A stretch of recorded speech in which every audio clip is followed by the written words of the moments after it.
Olá a todos! Nesta aula eu vou continuar falando de fenômenos ondulatórios. Na aula passada eu falei da reflexão, fiz algumas questões comentadas com temas envolvendo a introdução ondulatória, as equações de ondulatória para cálculo de velocidade, e nesta aula eu vou falar do fenômeno da refração das ondas. O que vem a ser essa tal da refração das ondas?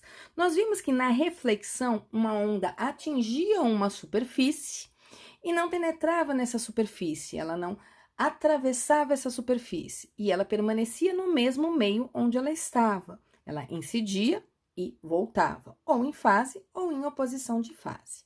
No caso da refração, a onda vai mudar de meio, ela vai deixar de se propagar no meio que ela está a princípio e vai para um segundo meio de propagação. O que pode ser uma onda indo de uma corda fina em direção a uma corda mais grossa. Pode ser o contrário, uma onda vindo de uma corda mais grossa, passando para uma corda mais fina. Pode ser a situação da onda indo da água para o ar, dessa onda ir do ar para a água, do óleo para a água ou da água para o óleo. Toda vez que a onda muda de meio de propagação, esse fenômeno que a onda vai sofrer é chamado de refração. E aí, algumas características da onda irá mudar. Então, nesse caso, eu desenhei duas cordas e eu tenho aqui embaixo um videozinho curtinho mostrando para vocês que vai acontecer reflexão e refração ao mesmo tempo, tá? Os dois fenômenos acontecem nessa simulação, mas o que me interessa é apenas a refração. Então, eu tenho meio pulso se propagando na corda fina, passando para a corda mais grossa. Vejam que uma parte reflete, foi crista, o que refletiu foi vale, refletiu em oposição de fase. Por quê? Porque a corda mais grossa vai aplicar uma força, invertendo a fase dessa onda que estava se propagando na corda mais fina. Mas não me interessa a reflexão, o que me interessa é refração, olhar para a onda que passou para o outro lado. Vejam que a onda que passou para o outro lado, ela tem uma modificação no comprimento de onda. A onda refletida manteve as características dela, só não manteve a amplitude, porque uma parte da energia que está relacionada com a amplitude, né, passou aqui para outra corda. Mas vejam, muda o comprimento da onda, muda a amplitude e muda também a velocidade de propagação. Se nós lembrarmos que na aula passada eu falei de uma expressão para calcular velocidade, que nada mais era do que raiz quadrada de força sobre densidade linear, vejam que quanto maior for a densidade da minha corda, né, quanto mais massa eu tiver distribuída nesse comprimento, mais densa ela vai ser. Quanto maior o meu denominador, menor é o resultado da minha fração. Então, quanto maior a densidade, menor é a velocidade de propagação das ondas, ok? Quanto menor a densidade, menor o meu denominador, número pequenininho aqui embaixo, maior o resultado da minha velocidade.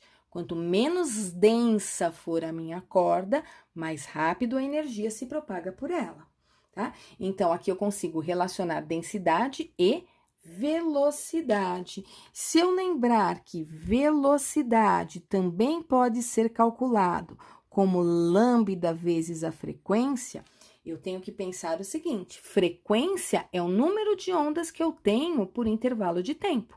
Se eu produzir 10 ondas na corda fina, eu vou ter 10 ondas na corda grossa. Por quê? Porque a frequência, ela não depende da corda, ela depende de quem está produzindo as ondas.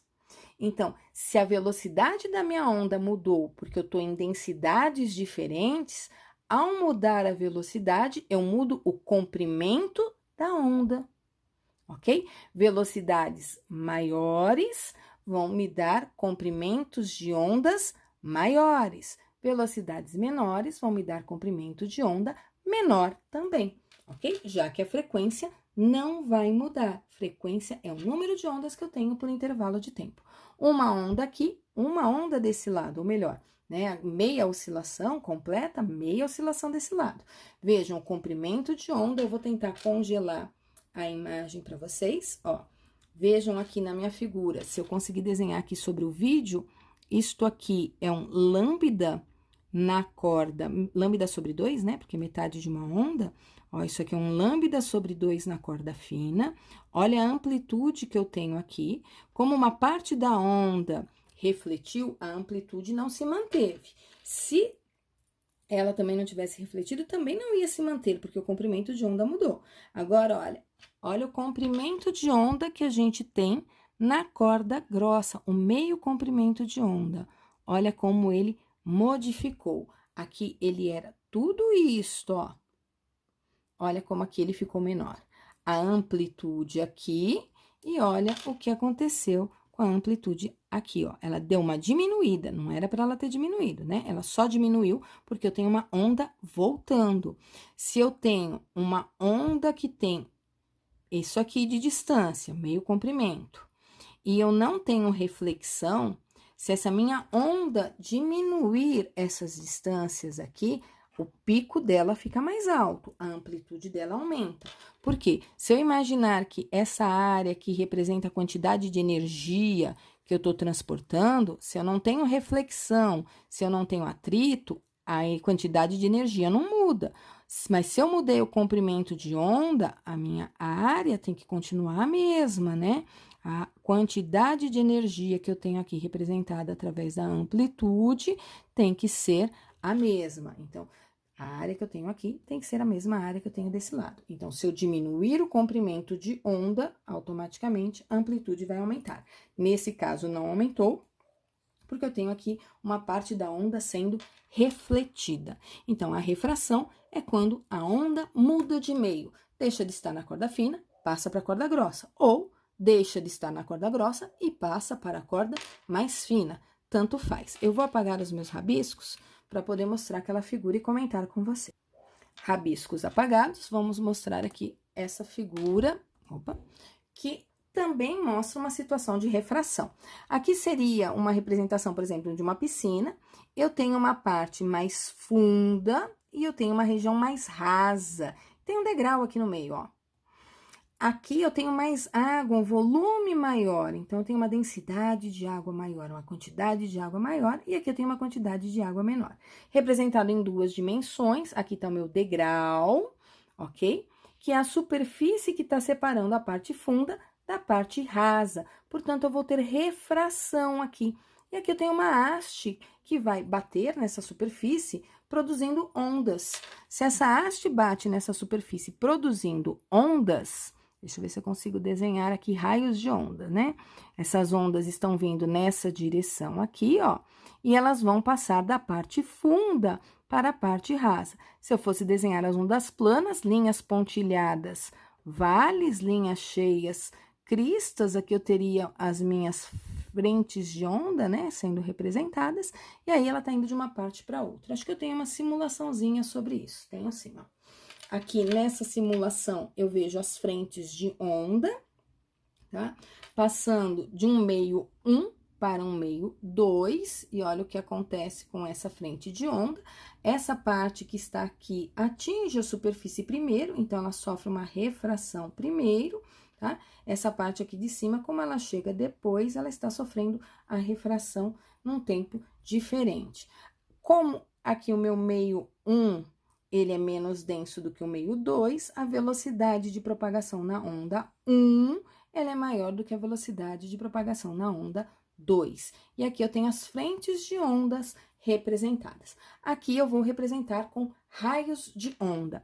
Lembram-se que na reflexão eu desenhei a superfície, eu desenhei uma linha imaginária que eu chamei de reta normal, né? Aí eu desenhei o tal do raio de onda incidente e disse que tinha um ângulo I. Quando essa onda refletia, ela refletia com um ângulo R, que era igual ao ângulo I. Agora, eu não estou pensando na reflexão, ok? Eu estou pensando que eu tenho uma onda incidindo, e quando eu tenho uma onda incidindo, Olha aqui a minha reta normal, ó. No meu vídeo ela tá aqui. Eu tenho um ângulo de incidência. Essa onda vem para cá, a velocidade dela muda, vejam o que acontece. O meu ângulo é um ângulo de refração, ele aparece aqui embaixo, ok? Vou apagar os meus rabiscos. E aí, eu vou ter leis para a refração, uma bem parecida com a da reflexão, mas a outra não. Eu não posso falar que o meu ângulo de incidência é igual ao ângulo de refração. Veja, o ângulo de incidência aqui é 44 graus e o de refração que eu tenho é de 16,1 grau. Então, aqui é um meio de propagação menos denso do que aqui. Vejam que o raio de onda, ele sofre um desvio, né? Aqui eu tenho as setinhas representando os raios, que é por onde a onda tá vindo, né? E a parte pintadinha aqui seriam as frentes de onda. E aí, existe uma lei que relaciona esses ângulos aqui. Nós vamos ver isso bastante em ondulatória. É chamada lei de Snell-Descartes, onde eu relaciono o ângulo de incidência, o ângulo de refração, perdão, com as velocidades de propagação. Aqui eu tenho um videozinho que eu uso bastante em ótica geométrica, mas aqui eu vou mostrar para vocês apenas um trecho da refração da luz experimentalmente. Então, aqui eu tenho a luz vindo no ar, isso aqui é uma peça de acrílico, tá? Ele tem um transferidor aqui, ó, mostrando 50 graus é o ângulo de incidência com a reta normal, e aí ele olha aqui o ângulo de refração é um ângulo de 30 graus. Então, lembrando que aqui tá minha reta normal, né, no zero, perpendicular à superfície, que é a superfície do dióptro, né? A gente chama isso de dióptro. E aqui é uma peça semicircular de acrílico. E aí, ele vai mudando nesse vídeo os ângulos de incidência para mostrar aí que tem uma modificação com um ângulo de refração. E aí, mais para frente, a gente revê esse vídeo também na parte de ótica geométrica, tá? Leis da refração. Do mesmo jeito que eu fiz na reflexão, eu desenhei uma superfície aqui, ó, de separação. A parte de cima eu chamei de meio 1, a parte de baixo eu chamei de meio 2. Desenhei uma linha imaginária, que eu estou chamando de reta normal. Desenhei um raio de onda incidente e marquei aqui um ângulo I. O meio 1 é menos denso do que o meio 2, nessa minha figura, tá? E aí, eu tenho aqui o raio de luz refratado, o ângulo R. Primeira lei me diz que raio incidente, reta normal e raio refratado são coplanares, eles estão sempre no mesmo plano, eu não consigo ter eles tridimensionais, né? São figuras planas que eu desenho. Então, a primeira lei é muito parecida com a da reflexão, na verdade, ela é a mesma da reflexão, né? Mas a reflexão era raio incidente, raio refletido e reta normal, coplanares. Aqui eu tenho raio incidente, raio refratado e reta normais coplanares. E aí eu tenho a lei de Snell, que eu não vou deduzir para vocês em ondulatória, mas eu vou deduzir para vocês em ótica geométrica, tá? E aqui eu vou pedir para vocês aceitarem e aplicarem essa lei. Quando eu for falar em ótica geométrica, eu vou definir índice de refração e a partir da definição de índice de refração eu consigo definir melhor a lei de Snell, tá? Então, eu relaciono o seno do ângulo de incidência com o seno do ângulo de refração com a velocidade dessa onda no meio 1, onde eu tenho meu raio incidente, e a velocidade da onda no meio 2, que é onde eu tenho meu raio refratado.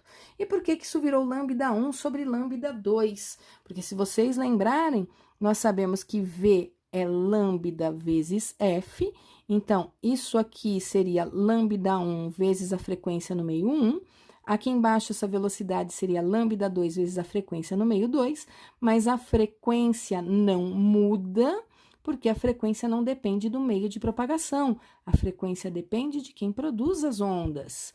Então, se a frequência é a mesma, eu posso cancelar, ficando aí com os comprimentos de onda. Nós trabalhamos mais com esses senos em ótica geométrica. Em ondulatória, nós trabalhamos mais com a relação V1 sobre V2 igual a lambda 1 sobre lambda 2, que seriam aí os comprimentos de ondas, ok? E aí, eu vou fazer com vocês agora uma questão comentada, se eu não me engano, sobre esse assunto. O que essa questão comentada está me dizendo? A figura mostra uma cuba com ondas onde há uma região rasa e outra funda. Então, aqui é um recipiente com água, aqui é uma parte mais funda, tem mais água, aqui é uma parte mais rasa, com menos água. Com uma régua, são provocadas perturbações periódicas retas. Então, vão bater ali com uma régua, né, nessa superfície, produzindo ondas. O período dessas ondas é de 0,4 segundos, o que significa dizer que o período dessas ondas é de 0,4 segundos. Eu tenho uma onda completa a cada 0,4 segundos. E elas estão indo da superfície, se propagam na superfície dessa água. Sabendo que lambda 1 é o comprimento de onda na região rasa, é igual a 2 centímetros, então eu sei o período e eu sei o lambda 1, 2 centímetros. Ele me deu também o ângulo de incidência, igual a 30 graus, e V2, a velocidade da onda na região funda. Então, na região funda, ele me deu a velocidade como sendo 5 raiz de 2. Ele quer saber a velocidade V1 na parte rasa. Então, se eu tenho comprimento de onda na parte rasa e eu sei o período da onda não muda, ok? Porque a frequência também não vai mudar. Eu posso usar a expressão V igual a lambda sobre período, já que o período é o inverso da frequência, a frequência é o inverso do período. E aí, eu tenho 2 centímetros dividido por 0,4 segundos. Com isso, eu já calculei, ó, a velocidade da onda 1, que é a minha pergunta A. Depois, ele quer saber o comprimento de onda lambda 2 na região funda. O que eu sei dessa região funda? Eu sei a velocidade, ok? Se eu sei a velocidade e o período não muda, eu consigo saber qual é o comprimento de onda lambda 2. Só que agora eu vou escrever uma expressão da seguinte maneira: V é igual a lambda vezes F. O V é 5 raiz de 2. O lambda, nessa parte funda, é o lambda 2. Ah, mas você não tem a frequência. Não, mas eu sei que frequência é 1 sobre período. Então, eu posso escrever isso aqui como sendo lambda 2 sobre período, e o período é 0,4. Então, 5 raiz de 2 é igual, vezes, né, 0,4 é igual ao lambda 2. Eu vou apagar esses rabiscos e vou colocar para vocês a resolução em PowerPoint organizada. Peraí. Rabiscos apagados, vamos lá? Então, o item A, eu usei, tenho duas expressões, né? V igual a lambda F, que pode ser escrito também como V igual a lambda sobre período, tá? 2 sobre 0,4, que dá 5 centímetros por segundo. No item B, eu posso novamente reescrever essas expressões, só que agora eu quero o comprimento de onda, eu quero o lambda, perdão, acho que na outra vez eu coloquei a frequência, eu quero o lambda, né?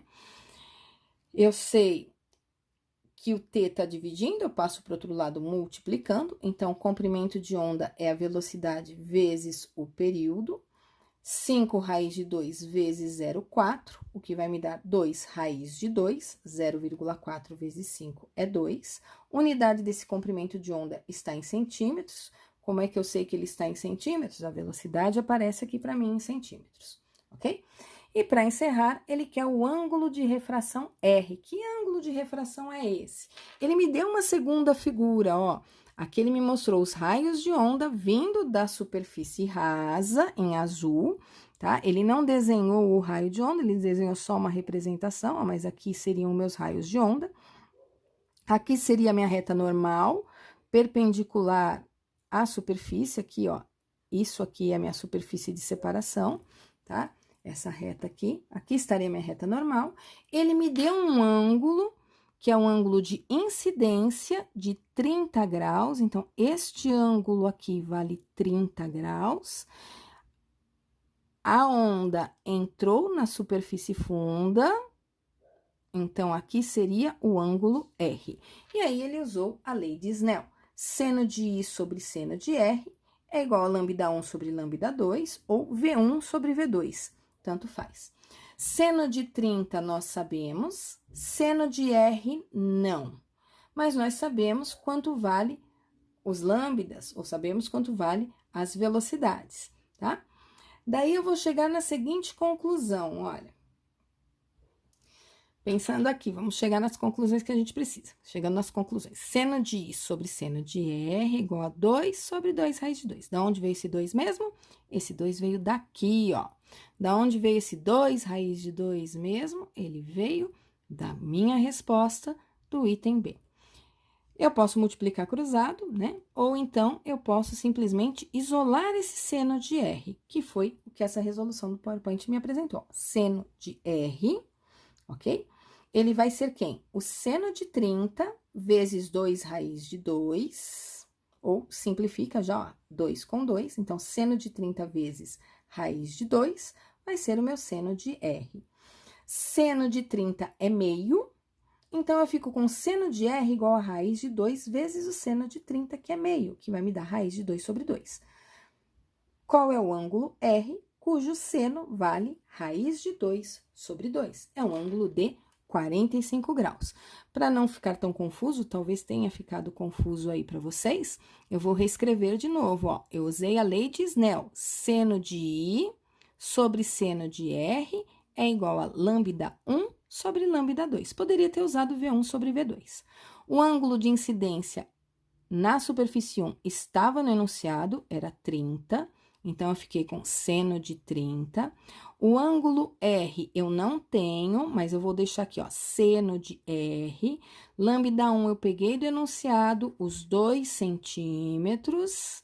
E o lambda 2 eu peguei da resolução do item B, 2 raiz de 2. Cancelei 2 com 2. Seno de 30 é meio, se quiser já substitui, ó, 0,5. Seno de R, eu não vou achar o R, eu vou achar o seno, é igual a 1 sobre raiz de 2. E aí, eu vou ter, multiplicando o cruzado, seno de R igual a meio multiplicado por raiz de 2. Esse meio fica mais fácil da gente enxergá-lo aqui como 1 sobre 2. E aí, eu escreveria como raiz de 2 sobre 2. Qual é o ângulo cujo seno é raiz de 2 sobre 2, ok? E aí, a gente sabe que o ângulo cujo seno é raiz de 2 sobre 2 é o ângulo de 45 graus, ok? Esse é o único exercício que eu vou fazer com vocês de refração, mesmo porque o material que eu tô deixando com vocês não tem muitos exercícios sobre esses fenômenos ondulatórios, porque eles acabam sendo muito repetitivos, ok? Então, até a próxima aula, onde eu vou falar de um outro fenômeno ondulatório chamado interferência.